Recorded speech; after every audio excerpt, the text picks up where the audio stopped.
God in your lives, God will honor you in Jesus' name. Amen. Every resources of heaven will speak to your destiny in the name of Jesus. Amen. And there will be a divine performance of every promises of God in the mighty name of Jesus. Amen. Praise the Lord. Hallelujah. But let's sing this song and then we'll pray some 1 or 2 prayers. Ancient of days, as old as you are, as old as you are, you will never change.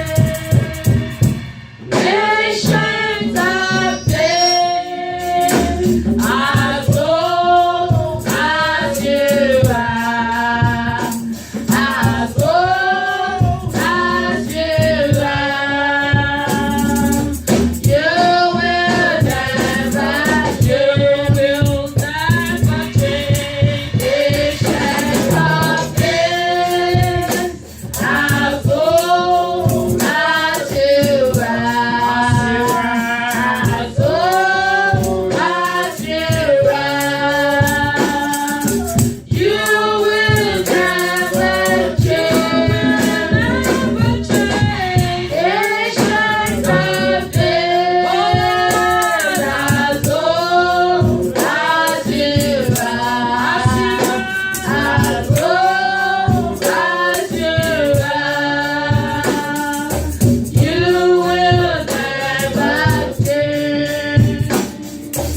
We will praise you from everlasting, everlasting to everlasting. We will praise you from everlasting, everlasting to everlasting.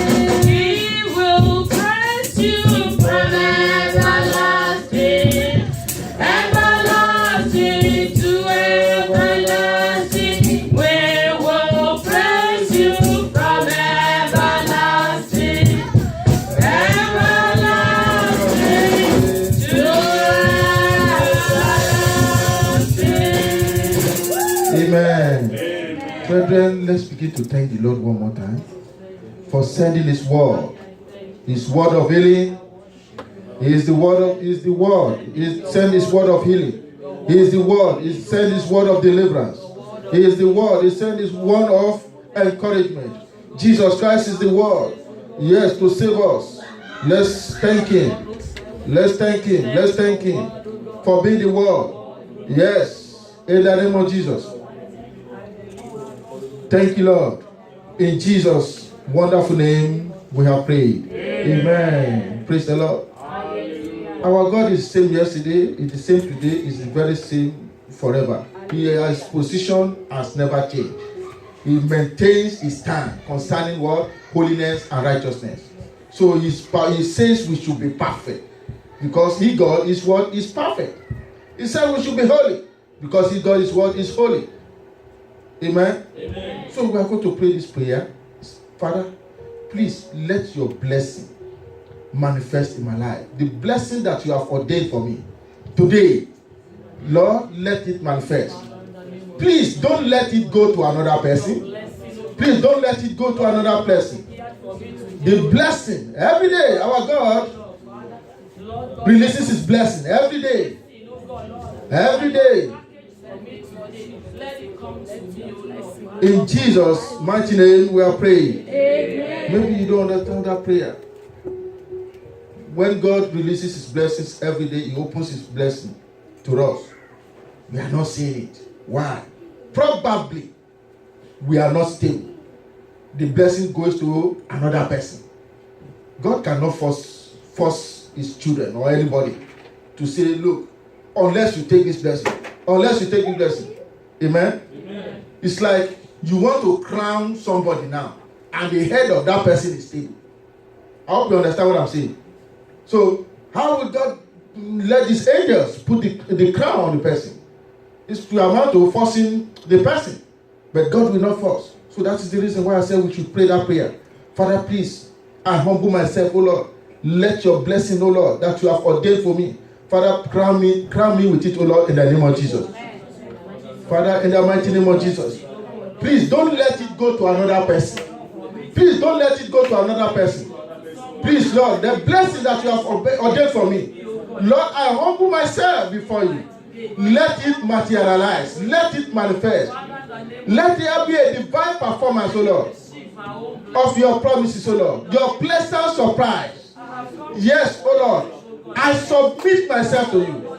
I submit myself to you. When you submit, the first thing is submitting yourself in all humility and resisting the devil. That is the only condition for the blessing of God to materialize. In Jesus' mighty name we are praying. Amen. The second prayer that is like it says that, Father, please, after your word that I'm going to receive today, please don't let me go back home doing the very opposite. In the name of Jesus. God is asking us to do what? Conform to his righteousness. And then we go back home and we begin to do unrighteous things. So let us ask God, Father, I humble myself before you, Lord, to receive your word. And as I receive your word, oh Lord, Father, please don't let me, help me not to go back to do the unrighteous thing. You are commanding me to flow in your righteousness, to flow in your holiness. Father, your word, oh Lord, that I'm going to receive now, please let it transform my life. That when I go back, yes, men and women will begin to see your righteousness and holiness in my life. In the name of Jesus. In Jesus' mighty name we are praying. Amen. And so, Father, we thank you, Lord. We appreciate you, Lord, for your mercy and your grace. We thank you, Lord, for your wonderful blessing. Thank you, Lord, that we are here again, O Lord, to fellowship with you. Lord, our fellowship, O Lord, Father, let it come to you, Lord, as a sweet smelling savour, in the name of Jesus. Our service, O Lord, before you, Lord, this morning, Father, please don't let it be in vain. But rather, let it come with rewards, in the name of Jesus. Above all, let it glorify your name, in the name of Jesus Christ. Thank you, Lord Almighty. Spirit of the living God, we yield ourselves to you, Lord. Father, every one of us, we need your perfection. Absolutely. Lord, we have asked, oh Lord, let us reduce while you increase in us. In the name of Jesus. Spirit of the living God, have your way, Lord, as we submit to you, Lord, in the name of Jesus. And whatever that is born of the flesh is flesh. Father, we nullify and cancel every flesh in the name of Jesus. And we subject to you whatever that is born of the Spirit is Spirit in the mighty name of Jesus. Thank you, Lord Almighty. Holy Spirit of God, do what you want to do, Lord, in our midst, in this gathering, in the name of Jesus Christ. Amen. Speak into our inner core, in the mighty name of Jesus. Thank you, Lord Almighty. In Jesus' name. Amen. Praise the Lord. Amen. So, point of correction. Whenever the word of God is coming forth, whoever the servant of God is speaking it out of love. It's not meant to that is to go against you or in any way, but it's meant to do what? To correct us in love. Praise the Lord. Amen. So the only way we can grow in the Spirit is when we crucify anything of this world and we yield ourselves to the things of the Spirit first. When we do that, then God, who knows us, who knows how to bless us, will do what? Will equally bless us. May the Lord have mercy on us in the name of Jesus. Amen. Praise the Lord. Hallelujah. Yes. The word of God to us is titled, Who is your friend? Who is your friend? Of course, if we are going to, there are so many categories of friends, different types of friends in the world that we live. But there are two types of friends. Jesus Christ and Satan. So, which will you choose? I believe we all in our inner mind have chosen Jesus Christ, our friend. Praise the Lord. And the Bible text to this wonderful message is taken from the book of John 15. John 15 verse 12 to 14.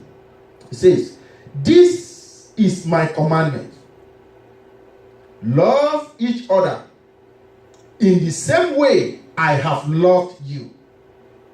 There is no greater love than to lay down one's life for one's friends.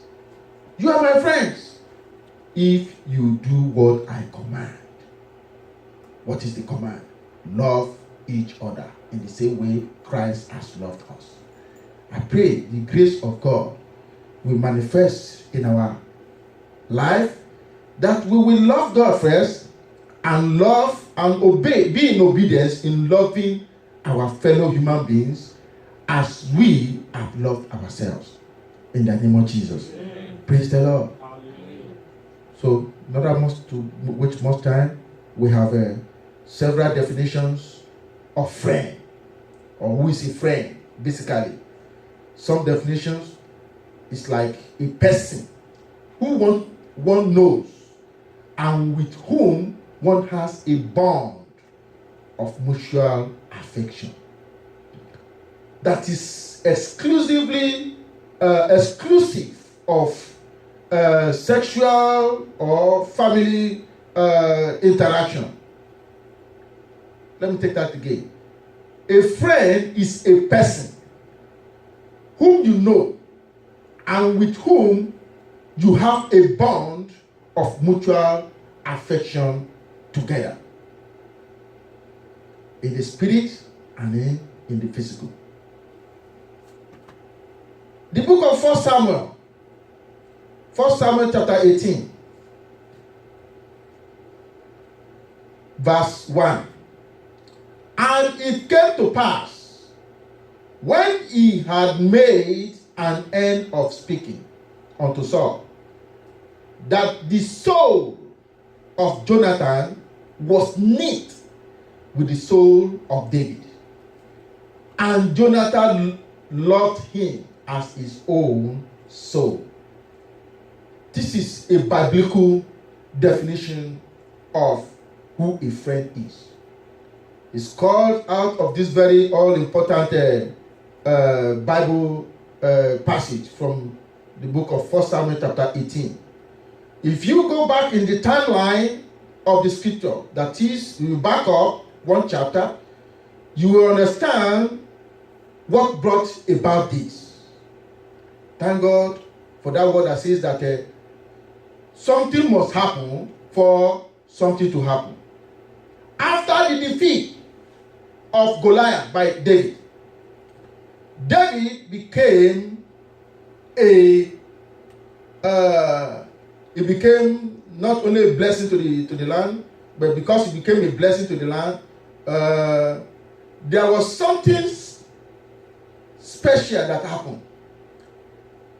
It brought about the introduction between David and Jonathan. Jonathan happened to be the son of King Saul, the dead king. Thank God we have been told today that David has already been anointed to become king. But somehow, he's still in the process. I pray, whoever that God has ordained to be prince and princess in the land, I pray the process that God is taking you through will manifest in the mighty name of Jesus. Amen. Praise the Lord. Amen. So, David became a friend of Jonathan. And we were told in this very passage that the soul, right from that day, when David was summoned into the king's palace to be decorated, he became a very good friend. Not just a very good friend, we are talking about soul mates, in which the two of them, the soul of Jonathan and the soul of David, came together and became one. That's the friendship. A good definition of friendship based on this Bible text. I pray that the love of God will make us to be bonded in one in the mighty name of Jesus. Amen. If you have been following the messages that we have been listening to in recent times, you are paying attention to what is happening in the spirit, you will understand that God is speaking to you and I. He wants his children to be bonded as one. But there are some conditions that has to be met. The only condition is love. The love that we have listened to this morning is the very fire that is needed to bring about the manifestation of the grace of God in us. That is our calling, according to the heavens. If not because there was love in the life of King David, he wouldn't have manifested his gifting. He wouldn't have come out in the open to become a testimony of what you and I are enjoying today. One soul in two bodies, basically. Two people who are so close that their actions and thoughts become one. Their thinking become one. Their physical behavior become one. Saying the same things at the same time. It has happened here severally. It has even happened today. May the Lord continue to grow in us in the name of Jesus. Amen. Very few people have the blessing of a true friend, like Jonathan and David. Once there is love, the Holy Spirit will begin to go into action, like bonding them together, to making them to do what? To speak the same thing. And then you'll be seeing the same action. Praise the Lord. Thank God this message was called out of several, basically. Last Monday of last week. That was how the Word of God ministered to me to preach about this message, who is your friend. So if you are paying attention to what the Spirit of God is saying, then you'll be able to know what God is saying. I pray God will continue to give us more of revelations in the mighty name of Jesus. So which means God wants to speak to you and I concerning this very passage, who is your friend. It will only take you to line up in love. If you don't have the love of God, there is no way God can communicate with you. There's no way you can hear from God. There is no way you can know the heart of God through the Holy Spirit. It is when you humble yourself that you begin to receive. It is when you humble yourself to absorb, to let the love of God to be created in you. In that is the only condition. You cannot harbor hate and love together thinking that you'll be able to hear from God. It is impossible. If anybody is speaking that to you that is hearing from God, and then, well, I don't know about that. Can't question God. Praise the Lord. Hallelujah. True friends. Based on, let's read 1 Timothy, that's 1 Samuel chapter 18. Let's see what happened there. 1 Samuel 18 from verse 1 to 10. And it came to pass, when he had made an end of speaking unto Saul, that the soul of Jonathan was knit with the soul of David. And Jonathan loved him as his own soul. And Saul took him that day and would let him go no more home to his father's house. Then Jonathan and David made a covenant. Please, I want us to pay attention to this very passage because it has a whole lot of things to do about what I'm going to say next. It says, and Saul took him that day and would let him go no more home to his father's house. Then Jonathan and David made a covenant because he loved him as his own soul again. And Jonathan stripped himself of the robe that was upon him and gave it to what? David. And his garments, even to his sword, and to his bow, and to his girdle. And David went out whithersoever Saul sent him, and behaved himself wisely. And Saul set him over the men of war, and he was accepted in the sight of all the people, and also in the sight of Saul's servant, And it came to pass, as they came, when David was returned from the slaughter of the Philistines, that the women came out of all cities of Israel, singing and dancing to meet King Saul, with tabrets, with joy, and with instruments of music. Now hear this, verse 7. And the women answered one another as they played and said, Saul had slain his thousands, and David his 10,000s. Let's highlight that number, verse 7 very well, because this is the manifestation of the work of the devil. We used to say multitude. Multitude can do anything. Multitude can the devil uses the multitude to do what? To manifest himself in order to do what? To cause distraction. Basically, verse 8. And Saul was very wroth, and the saying displeased him. And he said, They have ascribed unto David 10,000s, and to me they have ascribed but thousands. And what can he have more but the kingdom? And Saul eyed David from that day and forward.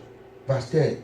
And it came to pass on the morrow that the evil spirit from God came upon Saul, and he prophesied in the midst of the house. And David played with his hand as at other times, and there was a javelin in Saul's hand. Praise the Lord. What does he want to do with javelin? The devil has come to steal, to kill, and to destroy, basically. So the devil has taken advantage of the grace of God in the life of David through I mean to say that the devil has taken advantage because God is promoting David now. He is now using some women to start praising a man instead of what? Praising God. That is the point. So, guess what happened? Envy and jealousy set in. And then envy and jealousy started happening in the life of King Saul. That to the point that the devil had to come into the life of King Saul, so as to do what? To put King David out. I pray the grace of God upon your life will manifest in the mighty name of Jesus. Men, women of God will favor you in the land in the mighty name of Jesus. Such that anyone that wants to put you out, the Almighty God will come such against in the mighty name of Jesus. Praise the Lord. We have read what happened in the life of David and Jonathan. There was an agreement. Jonathan had to give David all the things that he had in his possession, even a sword. Can you imagine? He even gave him his sword, everything. So wherever David went, he was doing what? He was coming back home with what? With good result. I pray as you go back out, as you go out there, you always come back with good result in the mighty name of Jesus. Amen. Praise the Lord. So true friends, we can see the following qualities in the life of David and Jonathan. They have what? Unbreakable bond, even if one of them is not around. True friend will look at you at your worst time in life and still call you, say that you are beautiful, that you are strong. True friend will compliment you. True friends, no matter what you go through, will still love you and will forgive you easily. And it brings a lasting and a last and forever, solution, no matter what. True friends remains unbreakable. They come to you when you are at your lowest point in life. Even when you push them away, they still remain by you. They know what mood you are in just by looking at your facial expression, and they know just how to cheer you up when you are sad. True friends They know everything about you, even more than you know about yourself. You share countless memories with them. Basically, this is what a true friend is all about. True friendship is born out of love, according to that passage that we have just read. There's every evidence when the soul of Jonathan and the soul of David are knitted together. It means it is born out of love. Some friends, or some people define friendship as knowing the heart of the other person. When they share heart, when there is a heart-to-heart talk, a heart, they say a tete-a-tete, that is the English word. A tete-a-tete means that there is sharing. What is inside of my heart is inside of your heart. We share it together, we confide in ourselves, which means there is trust. If I cannot share what is inside of my heart with you, and you cannot share what is inside of your heart with you, which means there is no confidence, there is no trust. So Jonathan and David shared their hearts together simply because they used the information they received from each other to better their lives. Of course, Jonathan was a son of King Saul, and he knew that his father was after the life of David. He should have,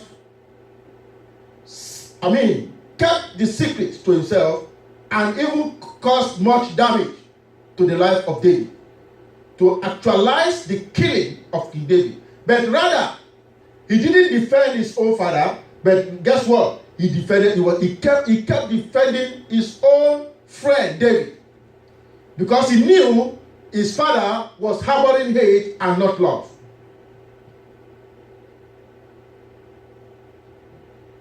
Praise the Lord. So, when we share information, we have a heart together. It is because we have confidence that we will use the information to help each other, but not to devour, not to destroy. It is when there is hatred in the heart that makes us to receive whatever information that we receive, that we have about our friend, that we now use against our friend. But once there is love, we will circle around. Whatever that is going to, it is required to defend our friend is what we are going to do. Just like the life of Jonathan. Whatever information that Jonathan was receiving, that he knew, he was using it to do what? To defend his friend, David. Praise the Lord. Hallelujah. Unfortunately, devil is not always happy where he sees the children of God being happy, where he sees the progress is happening, where he sees that the things of God are happening. According to John 10:10, as we know, the devil has come to steal, to kill, and to destroy. So how do we know that the devil is very much, as we have read, in the last verse we saw how the devil was mad at King David, that he wanted to do what? He wanted to destroy him. So, as we have seen, the example of what happened between David and Saul and Jonathan.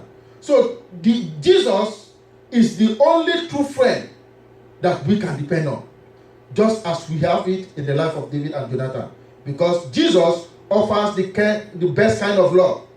He said, I have come to give life, and even more in abundance. When we confide in Jesus Christ, it means we trust him. When we confide in Jesus Christ, it means Jesus Christ will never disappoint us. I pray as we live and trust Jesus Christ, he will never put us to shame in the mighty name of Jesus. Amen. Jesus listens to us. The question is, do we listen to him? Jesus listens to the Father, and the Father listens to Jesus. So it's kind of what? It's kind of mutual. So ours too should be what? Should be mutual. There is complete communication, indeed, between God the Father and Jesus. That is communication indeed, in the sense that whatever the Father speaks to Jesus Christ, That is what Jesus Christ does. And it was manifested that Jesus Christ did indeed was following the footsteps of God the Father.